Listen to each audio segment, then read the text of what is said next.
Blood coagulation ये topic है circulatory system का। यूनिट 5th है, BSc nursing physiology. Blood coagulation मतलब ब्लड का जमना। देखो ब्लड बॉडी के अंदर नहीं जमना चाहिए। बॉडी जब अगर कहीं कट लग गया है तो वहाँ से आउटफ्लो को रोकने के लिए ब्लड को जमाया जाता है, कोएगुलेट किया जाता है। तो ब्लड कोएगुलेशन कहाँ होता है? जब कोई बॉडी में कट लग गया और ब्लड फ्लो हो रहा है आउटसाइड द बॉडी। क्योंकि देखो ब्लड की अमाउंट 4-5 लीटर ही है एक हेल्दी ह्यूमन में। उसे फ्लो होने में कितना ही टाइम लगेगा? 1-2 घंटा में सारा ब्लड बाहर हो जाएगा बॉडी से, तो इंसान खत्म हो जाएगा। तो ब्लड बॉडी के अंदर ना जमे और कोई कट लग जाए तो वहाँ जल्दी जम जाए, ये दोनों ही बहुत इसेंशियल प्रोसेस हैं। तो blood coagulation is the process by which liquid blood changes into solid clot. ब्लड जमना मतलब क्या? मतलब वो क्लोट बनाएगा। जो लिक्विड ब्लड है वो क्लोट में चेंज होगा टू स्टॉप ब्लीडिंग को रोकने के लिए।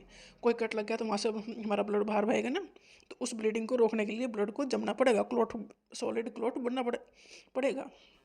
Van blood vessels is injured, blood vessels मतलब आर्टरी और वैन, किसी में भी कट लग गया तो ब्लड तो वो बाहर ही जाएगा ना।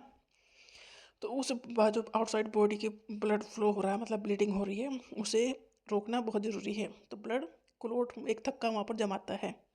After injury blood vessels wall contract, जो ब्लड वेसल्स की वो जो वॉल है अगर इंजरी हो गई तो वहाँ पर वो वॉल कॉन्ट्रैक्ट हो जाती है कि थोड़ा एरिया कम करे, कम एरिया मिले ब्लड को फ्लो होने के लिए। Contract immediately reduce blood loss, जिससे कि ब्लड का लॉस कम हो। भाई 4-5 लीटर बॉडी में ब्लड है, उसे बाहर फ्लो होने में ज़्यादा टाइम लगेगा नहीं, 2-3 घंटा में बहुत ब्लड लॉस हो जाएगा। इसीलिए डेथ हो जाती है एक्सीडेंट में, क्योंकि अगर वो टाइम से नहीं पहुँचते तो एक्स्ट्रा ज़्यादा ब्लड लॉस हो गया तो डेथ हो जाती है। तो ब्लड वेसल्स की पहला काम तो ये करते हैं, जिसमें कट लगा है उसे थोड़ा कॉन्ट्रैक्ट करते हैं, सिकोड़ देती हैं, जिससे कि ब्लड थोड़ा कम तो हो, कम से कम बॉडी की अपनी डिफेंस खुद शुरू कर देती है।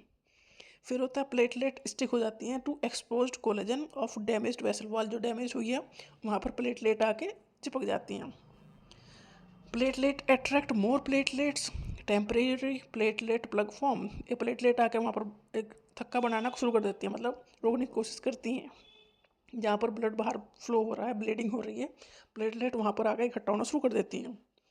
Liquid blood is converted to a gel like clot forming fibrin thread.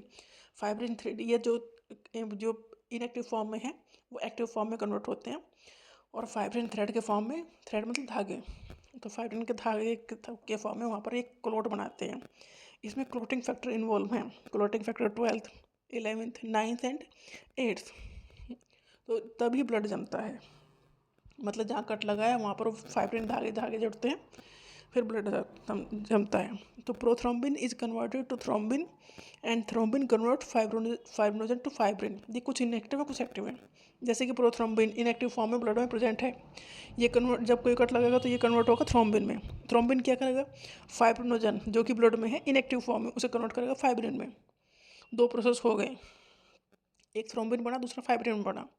Thrombin ने कन्वर्ट किया फाइब्रिनोजन को एक्टिव फॉर्म फाइब्रिन में। फाइब्रिन मतलब एक थ्रेड लाइक स्ट्रक्चर।